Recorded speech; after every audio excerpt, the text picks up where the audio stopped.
అందరికీ నమస్కారము. గత 2-3 రోజులుగా ఆంధ్ర రాష్ట్రంలో ఒక చర్చ జరుగుతూ ఉంది. నాకు కోవిడ్ టెస్ట్ తీసుకొని కోవిడ్ లేకపోయినా కోవిడ్ పాజిటివ్ అని చెప్పి రిపోర్ట్ ఇవ్వటం జరిగింది. దాని గురించే ఆంధ్ర రాష్ట్రంలో ఒక చర్చగా ఉండింది. వాస్తవాలు మరొకసారి ప్రజలకి నేను చెప్పాలనుకుంటున్నాను. అసలు మెయిన్ ఏంటంటే వీళ్ళు ఫాల్స్ రిపోర్ట్ ఇచ్చింది వెనకాల ఉద్దేశం ఏంది? ఒక కుట్ర కోణం ఉందా, లేకపోతే కేవలం అది మెడికల్గా ఒక తప్ప? ఇదే మెయిన్ 2 ప్రశ్నలు. కానీ 2-3 రోజులైనా కానీ ప్రభుత్వం తరఫున ఏ ఒక్క చర్య వాళ్ళు తీసుకోలేదు, ఏ ఒక్క యాక్షన్ వాళ్ళు తీసుకోలేదు. ఒక దున్నపోతు మీద వర్షం పడినట్టే కనపడతా ఉంది, కానీ ఒక రెస్పాన్సిబిలిటీ తీసుకుంటాము, అరే తప్పు జరిగిందా లేకపోతే ఏంది ఇది అని చెప్పి ఏ విధమైన స్టెప్స్ ప్రభుత్వం నుంచి తీసుకోలేదు. కానీ మా నాయకుడు లోకేష్ గారు ఒక ట్వీట్ చెప్పినారు, ఈ విధంగా తప్పులు చేస్తున్నారు అని చెప్పి ట్వీట్ పెడితే ఆ ట్వీట్కి ఒక counter reply tweet Andhra Pradesh health department నుంచి ఒక ట్వీట్ పెడతాం జరిగింది. దానితో పూర్తిగా అసత్యాలు ఆ ట్వీట్లో చెప్పడం జరిగింది. ఆ ట్వీట్ని చదివితే ఎంత ఇర్రెస్పాన్సిబుల్గా ఆ ట్వీట్ పెట్టినారు, దాని లోపల కంటెంట్స్ అని చెప్పి నేను తెలుపుకుంటున్నాను. అది more like a political statement with incorrect or no information being given. ఇది ఆంధ్ర రాష్ట్రంలో ఉండే పరిపాలన అని చెప్పి నేను తెలుపుకుంటున్నాను. కానీ ఈరోజు ఒక 2-3 ముఖ్యమైన ఫ్యాక్ట్స్ నేను చెప్పాలనుకుంటున్నాను. నేను టెస్ట్ తీసుకునింది 17th రోజు టెస్ట్ తీసుకున్నాను. అప్పుడు టెస్ట్ తీసుకున్నప్పుడు 2 రోజులు పడుతుంది రిజల్ట్ వచ్చేదానికి అని చెప్పి నాతో పాటు 6 ఎమ్మెల్సీలకి చెప్పడం జరిగింది. కానీ నాకు 24 అవర్స్లో నాకు ఫోన్ వచ్చింది. ఆ వేరే ఎమ్మెల్సీస్ అందరికీ 4 రోజుల దాకా కనీసం ఫోన్ కూడా రాలేదు, ఇన్ఫర్మేషన్ కూడా రాలేదు. సో నాకు అక్కడే డౌట్ వచ్చింది.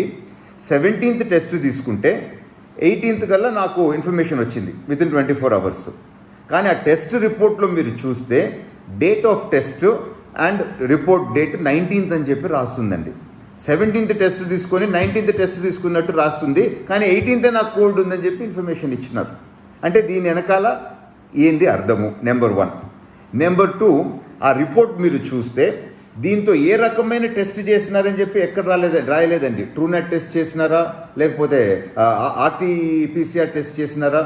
Absolutely no details given. అదే తెలంగాణలో చేసుకున్న టెస్టులన్నిటిలో క్లియర్ కట్ మేము ఏ రకమైన టెస్ట్ చేసాము, దాంతో వాళ్ళు వాడినారు అని చెప్పి క్లియర్ కట్ ఇన్ఫర్మేషన్ ఇవ్వటం జరిగింది. సో ఇది ఎంతవరకు జెన్యూన్ అనేది సెకండ్ ఇష్యూ. థర్డ్ ఇష్యూ ఏంది? ఒక లిస్టు 18 మంది ఎమ్మెల్సీలది లిస్టు తయారు చేసి వాళ్ళందరి పేర్లు ఉన్నాయి, వాళ్ళకి డీటెయిల్స్ పంపించినారు. కేవలం నా పేరు ఒక్కటే లేదు దాని లోపల. సో అక్కడ ఎందుకు అట్లా జరిగింది? అండ్ దాని లోపల కూడా మీరు చూస్తే వాళ్ళకు కూడా 16, 17 టెస్ట్ తీసుకొని డేట్స్ అయితే, కానీ అక్కడ డేట్ మాత్రం 18 తీసుకున్నట్టు రాసినారు. సరే, ఒక తప్పు కాదు, తప్పు పైన తప్పు వీళ్ళు చేస్తూ ఉండరు.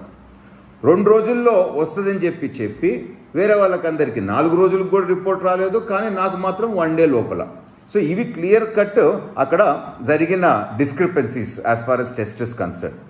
అండ్ రెండోది, దాంతో ఏదో లాజిక్ చెప్పినారు వాళ్ళు. నిజంగా ఉండే వాళ్ళకి ఒక రిపోర్ట్ రావటం వేరు, ఫాల్స్గా పాజిటివ్, ఫాల్స్గా నెగిటివ్ అనేది వచ్చేదానికి నేను డాక్టర్స్తో అండ్ ఈ టెస్టుల గురించి తెలిసిన వాళ్ళతో మాట్లాడితే సెన్సిటివిటీ 67%, స్పెసిఫిసిటీ 95% అని చెప్పినారండి. అంటే దాని అర్థం ఏంటంటే నీకు లేకపోతే ఉంది అని చెప్పటం అనే పర్సంటేజ్ చాలా తక్కువ. ఉన్నోళ్ళకి మిస్ కావటం ఛాన్సెస్ ఆర్ 95%. సో అక్కడ కూడా ఫిగర్స్ కన్ఫ్యూజ్ చేయాలని చెప్పి చూస్తున్నారు. లేనోళ్ళకి ఉన్నట్టు చూపించడం అనేది the chances of error or very very less అండి. కానీ అదే ఉన్నోళ్ళకి మిస్ అయ్యేదానికి ఛాన్సెస్ ఉన్నాయి. సో అది కూడా వీళ్ళు కన్ఫ్యూజ్ చేయాలా అని చెప్పి ఈరోజు హెల్త్ డిపార్ట్మెంట్ వాళ్ళు ప్రయత్నిస్తున్నారు అని అంటే, ఫస్ట్ ఆఫ్ ఆల్ వీళ్ళ మీద యాక్షన్ తీసుకోవాలా అని చెప్పి నేను తెలుపుకుంటున్నాను. తర్వాత ఇంకొక చిన్న స్టేట్మెంట్ పెట్టారు, వైరస్ ఒక రోజు తగ్గిపోయి ఉంటుంది నేను నెక్స్ట్ చేయించుకునే తలకి అని. వీళ్ళకి నేను ఇచ్చిన టెస్ట్ 17th ఇచ్చినానండి. హైదరాబాద్లో సెకండ్ టెస్ట్ 18వ తారీఖు, ఇంకొక టెస్ట్ ఎగ్జాక్ట్గా పొద్దున్నే నెక్స్ట్ 19th మార్నింగ్. అంటే 24 అవర్స్ లోపల టెస్ట్లు అయినాయి. నెక్స్ట్ రెండు టెస్ట్ 24 and 30 hours లోపల. అంటే ఒక్క రోజు లోపల వైరస్ పోద్దా అండి? నేను ఎక్కడ ఇంటి నుంచి బయటకు పోలేదు, నేను స్ట్రిక్ట్ క్వారంటైన్లో ఉండాను. అంటే 16వ తేదీ నేను అసెంబ్లీకి వస్తే 16 నాకు కోవిడ్ వస్తే 17th కల్లా వీళ్ళకి తెలిసి 1 డేలో కోవిడ్ వచ్చేసింది వీళ్ళు చెప్పేదాని లెక్క ప్రకారం. అండ్ మళ్ళీ 18th కల్లా మళ్ళీ కోవిడ్ పోయింది. అంటే ఒక రోజులో కోవిడ్ వస్తుంది, ఒక రోజులో కోవిడ్ పోద్ది అని చెప్పి వీళ్ళకి కనీసం ఇంకిత జ్ఞానం అన్నా ఉండాలి కదా అట్లాంటి మాటలు అట్లాంటి స్టేట్మెంట్లు చేసేదానికి. 14 రోజులు మనం క్వారంటైన్లో ఉండాలని దేనికి అంటున్నారు అంటే ఈ వైరస్కి ఒక టైం పడుతుందండి. ఒక 14 రోజులు టోటల్ ఒక సైకిల్ పడుతుంది. సో నీకు ఒక రోజులో కోవిడ్ వస్తుంది, ఒక రోజులో కోవిడ్ పోద్ది. వాళ్ళు అంత ఇర్రెస్పాన్సిబుల్ స్టేట్మెంట్స్ వీళ్ళు ఇచ్చినారు అని అంటే దీస్ ఫెలోస్ ఆ స్టేట్మెంట్ ఇచ్చి ఆ రిపోర్ట్ రాసిన వాళ్ళు ఫస్ట్ అసలు ఉద్యోగం నుంచి తీసేసేయాలి. They are unfit to be in health department అని చెప్పి నేను తెలుపుకుంటున్నాను. నేను ఇంకొకటి చివరిగా చెప్పి ముగిస్తానండి. క్వారంటైన్లో మనం 14 days ఎందుకు పెడుతున్నాము? ఎందుకంటే ఈ వైరస్ అనేది అంత టైం పడుతుంది, ఇమ్మీడియట్గా ఒకరోజు వచ్చి ఒకరోజు పోయేది కాదు. కానీ ఏ విధమైన క్లారిఫికేషన్స్ ఈ జరిగిన తప్పులనే నేను ఇంతకుముందు పాయింట్అవుట్ చేస్తే ఈ 4 తప్పుల గురించి ఏ ఒక్క వివరణ కూడా వీళ్ళు ఇవ్వటం జరగలేదు. ఈ కుట్ర కోణంలో ప్రభుత్వము మౌనం వహిస్తూ ఉంది, వాళ్ళు ఏమీ మాట్లాడుతులేదు. అంటే హెల్త్ రిలేటెడ్ ప్రజల ఆరోగ్యము ఈరోజు ఇట్లాంటి తప్పు టెస్టులు చేసి మొన్న హైకోర్టు రిజిస్ట్రార్ కూడా చనిపోయినారు. ఇదే విధంగా ఏమి అవకతవకలు జరుగుతున్నాయని మేము ఆందోళనగా ఒక సైడ్ ఉంటే హెల్త్ గురించి ఏం మాట్లాడరు, ఈ తప్పు టెస్ట్ వెనకాల ఉండే కుట్ర గురించి మీరు ఏం మాట్లాడరు. కానీ ఏదో జనరలైజ్ స్టేట్మెంట్స్ ఇస్తారు. ఏ పరిస్థితిలో పాలన ఆంధ్ర రాష్ట్రంలో ఉందో దీన్ని బట్టే మనకు అర్థమవుతూ ఉంది.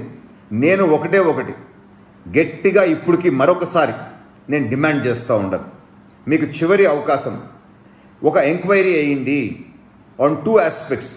ఒకటి, ఎందుకు ఇటువంటి ఫాల్స్ స్టేట్మెంట్స్ ఎందుకు తయారు చేశారు, దీని వెనకాల కుట్ర ఏమి దాగుంది. రెండోది, ఈ తప్పులు ఎట్లా జరిగినాయి, ప్రజల హెల్త్ని రిస్క్లో ఎందుకు పెడుతున్నారు, సో ఈ తప్పులు ఏమన్నా ఉంటే సరిదిద్దాలా. ఈ రెండింటి మీద ప్రభుత్వము చిత్తశుద్ధితో ఇమ్మీడియట్గా యాక్షన్ తీసుకోవాలా అని చెప్పి నేను కోరుతున్నాను. మీరు యాక్షన్ తీసుకోకపోతే నేను మళ్ళీ ఒక 1 week వెయిట్ చేసి ఇంకా నాకు వేరే ఛాన్స్ ఉండదు కనుక ఖచ్చితంగా నేను లీగల్గా కూడా ప్రొసీడ్ అవుతాను అని చెప్పి తెలుపుకుంటూ, ఇప్పటికన్నా ఈ మొద్దు నిద్ర నుంచి ఈ ప్రభుత్వంలో ఉండే వాళ్ళు నిద్ర లేయాలా, వాస్తవాలు ప్రజల ముందు పెట్టాలా అని చెప్పి నేను డిమాండ్ చేస్తున్నాను. Thank you. Please watch Tulsi News. Please subscribe to Tulsi News.